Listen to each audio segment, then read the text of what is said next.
இந்த ஒரு டைலாக் ஒண்ணு இருக்கு என்னன்னா, காசு என்னடா காசு முக்கியம், இங்க மனுஷங்க தான்டா முக்கியம், அன்பு தான்டா முக்கியம், காசு எல்லாம் முக்கியமே இல்லடா எவனா சொன்னான்னு வச்சுக்கோ, யோசிக்காம சிறுப்பால் அடிச்சு விட்டுருங்க. ஏடா இங்க காசு தான்டா எல்லாத்துக்குமே, இது ரியலைஸ் பண்ண கொஞ்ச நாள் ஆகும். டைலாகா விடுறதுக்கு ஓகே தான், காசு முக்கியம் கிடையாது, அன்புன்றதா அனாத மயிறு அப்படின்னு சொல்லிட்டு. இதுல இந்த லாரி ஓட்டுறவங்களா இருக்கட்டும், பஸ் ஓட்டுறவங்களா இருக்கட்டும், கார் ஓட்டுறவங்களா இருக்கட்டும், டெய்லி வேலைக்கு போறவங்களா இருக்கட்டும், வீட்டுல குடும்பத்தை ரன் பண்றவங்களா இருக்கட்டும், ஸ்கூல் போற பையனா கூட இருக்கட்டும், காசு இல்லாம அவனால சந்தோஷமா இருக்க முடியுமா? ரோட்ல போறோம் நம்ம மதிக்கலன்னா பரவாயில்ல, உங்ககிட்ட காசு இல்லனா கொஞ்ச நாளைக்கு தான் வீட்லயே மரியாதை. இந்த உலகத்துல இருக்கிறத ஹார்ஷான ரியாலிட்டி இதுதான். சும்மா அன்பு ஒன்றுதான் அனாத, மனுஷங்க தான் முக்கியம், காசு முக்கியம், இதெல்லாம் யார் தெரியுமா பேசுவாங்க? வாழ்க்கையில கோடி கணக்கில் சொத்து சேர்த்து வச்சுட்டு இதுக்கு மேல என்ன பண்றதுனே தெரியாது அந்த காசை.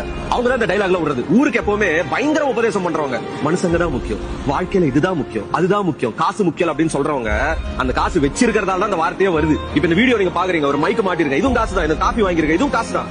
ஒரு 4 நாள் இருங்களா, அன்பு ஒண்ணுதான், மனுஷங்க தான் முக்கியம், காசு முக்கியம் இல்லன்னு சொல்றீங்கல்ல, ஒரு 2 நாள் இருங்கடா காசு இல்லாம, அதோட பெயின் உங்களுக்கு புரியும். இங்க ஒருத்தன் செத்தா கூட அவனை புதைக்கிறதுக்கு Download ShareChat.